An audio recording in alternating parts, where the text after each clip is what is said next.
The world around us is made up of different kinds of things, from objects to animals, rivers, and lakes. The land itself, name them. Most of the things that exist in the world or even the entire universe has a shape. So, what is a shape? The shape of an object is its configuration. By configuration, we mean how the object is structured or how it looks like. In other words, its appearance. We talk of circular shapes, triangular, cylindrical, etc. So, the shape of an object usually refers to two things. One, the form of the object, as in regular or irregular shape, and then its orientation in space, 2D, 3D, 1D, etc. So that means the object exists in two forms, regular and irregular. A regular object has a definite shape. It can be circular or triangular, for example. An irregular object does not have a well-defined shape. In other words, it is shapeless. Both air and water are shapeless. In terms of their orientation in space, objects can be one-dimensional, two-dimensional, three-dimensional. 1D means one-dimensional, 2D means two-dimensional, 3D means three-dimensional. But what is dimension?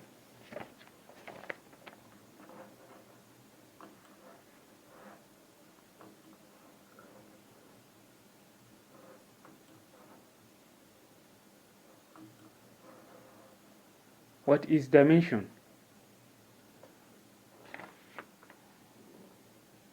A dimension is simply the direction the shape has taken. The only one-dimensional object is a line.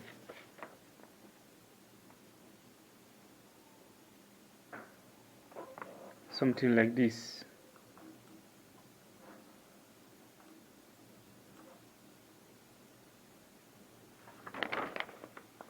That is the only one-dimensional object.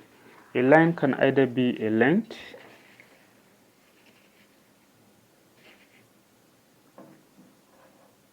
or a width.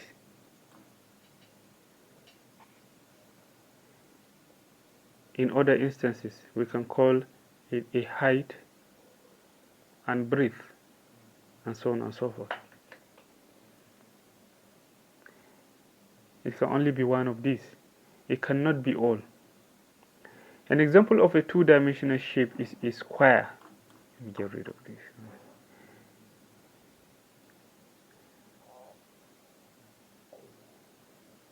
A 2D object is made up of two or more 1D objects. A square has four sides. This is it.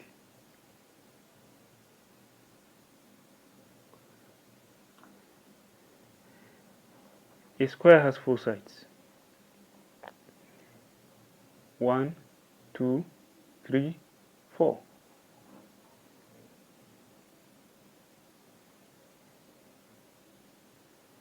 Each side is a one-dimensional shape. If we can combine this now.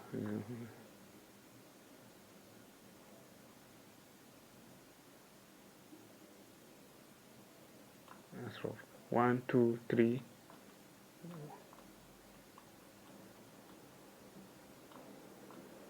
4. A square has four sides and each side is a one-dimensional shape. This is the length or height, number 2 and number 4. 1 and 3 are the width.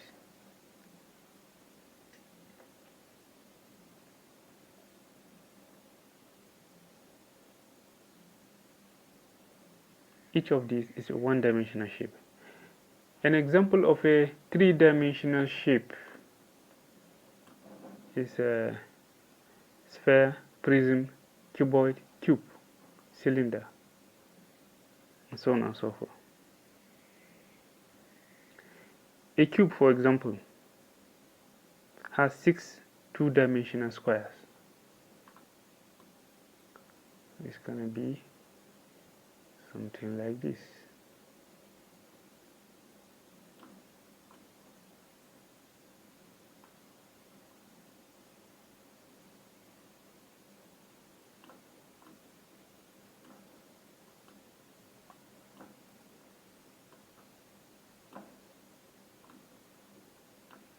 A cube.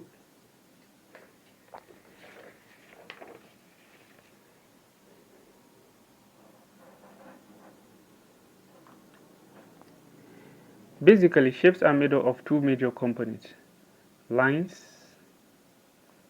such as length, breadth, height, area, etc., angles in degrees. The space between two intersecting lines is known as an angle. It is usually measured in degrees. Each of these components have a magnitude or size that can be measured or calculated. Lines, for example, are associated with length, breadth, height, area, etc. Angles are measured in degrees, and so on. Circles have diameters, radius, and circumference.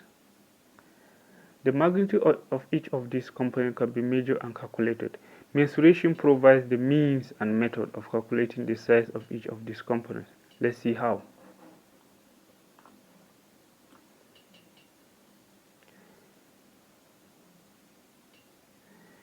Mensuration is the branch of mathematics that deals with the measurement and calculation of the magnitude of lines in both 2- and 3-dimensional shapes. For accuracy and precision, measuring instruments are used. Meter rules, protractors, set squares are all examples of measuring instruments.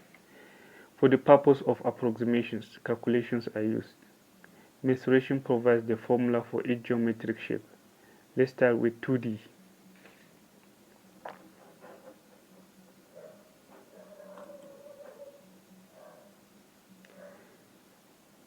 So the first shape we begin with is a triangle. We already mentioned that some 2-dimensional shapes are triangles, squares, rectangles, and circles. So for a triangle, this is the formula for a triangle.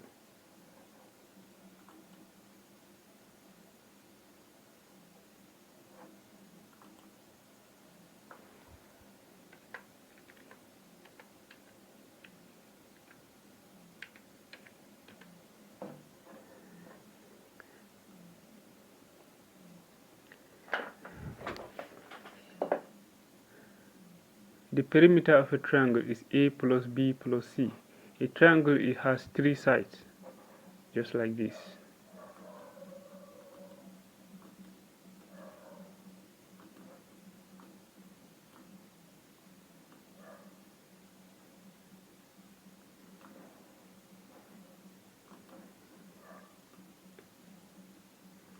This is side A, side B, and side C. If this is a triangle, then the perimeter of this triangle should be A plus B plus C, the sum of all the 3 sides.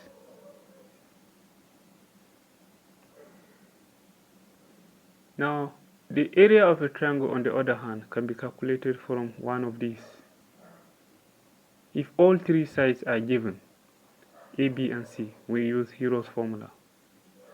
If only 2 sides are given, we use the second formula, half times A times B. If 2 sides and the included angle are given, the angle is the space between 2 lines. Let's say this is the angle, theta. Theta is used to represent angle. It's a Greek symbol.